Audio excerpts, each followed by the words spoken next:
ఓం నమ శివాయ. హరహర మహాదేవ. కార్తీక పురాణము 25వ అధ్యాయము 25వ రోజు పారాయణము. దుర్వాసుడు అంబరీషుని శపించుట. అంబరీష, పూర్వజన్మలో కించిత్ పాపం విశేషము వలన నీకీ అనర్థము వచ్చినది.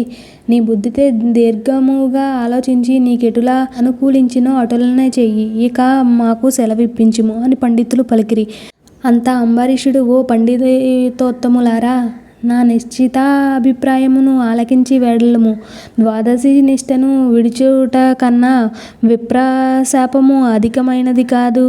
జలపానము చేయుట వల్ల బ్రాహ్మణుని అవమానపరుచుట కాదు, ద్వాదశిని విడిచేయుటయూ కాదు. అప్పుడు దుర్వాసుడు నన్నెలా నిందింపాడు. నా తొల్లి పుణ్యఫలము నశింపదు కాన జలపానమోనరించి ఊరకుందును అని వారి ఎదుటనే జలపానము నొనరించెను.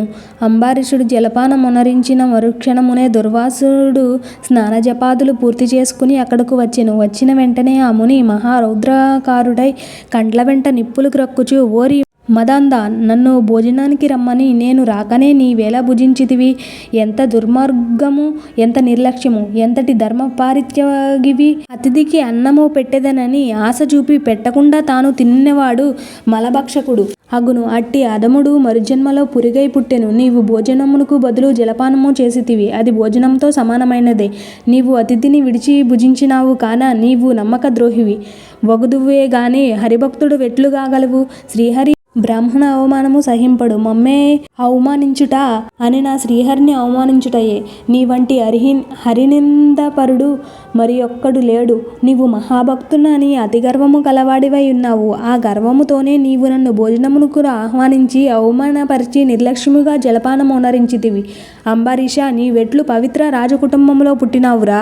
నీ వంశము కలంకము కాలేదా అని కోపంతో నోటికి వచ్చినట్లు తిట్టెను. అంబరీషుడు మునికోపమునకు గడగడ వణుకుచూ, ముకుళిత హస్తాలతో, మహానుభావ, నేను ధర్మహీనుడను. నా అజ్ఞానము చేత నేనీ కార్యము చేసి తిని నన్ను రక్షింపుడు. బ్రాహ్మణులకు శాంతియే ప్రధానము. మీరు తపోధనులు, దయాదాక్షిణ్యాలు గలవారు కాన నన్ను కాపాడుడని అతని పాదములపై పడెను. దయాశూన్యుడైన దుర్వాసుడు అంబరీషు తలను తన ఎడమకాలితో తన్ని, దోషికి శాపమియ్యకుండా ఉండరాదు. నీవు మొదటి జన్మలో చేపగాను, రెండవ జన్మలో తాబేలుగాను, మూడవ జన్మలో పందిగాను, నాలుగవ జన్మలో సింహముగాను, ఐదవ జన్మలో వామనుడుగాను, ఆరవ జన్మలో క్రూరుడవగు బ్రాహ్మణుడవుగాను, ఏడవ జన్మలో మూఢుడైన రాజుగాను, ఎనిమిదవ జన్మలో రాజ్యము గాని సింహాసనము గాని లేనట్టి రాజుగాను, తొమ్మిదవ జన్మలో పాషాండ మతస్థునిగాను, 10వ జన్మలో పాపబుద్ధిగల దయలేని బ్రాహ్మణుగాను పుట్టెదువుగాక అని వెనుక ముందు ఆలోచించక శపించెను. ఇంకా కోపము తగ్గనందున మరలా శపించుటకు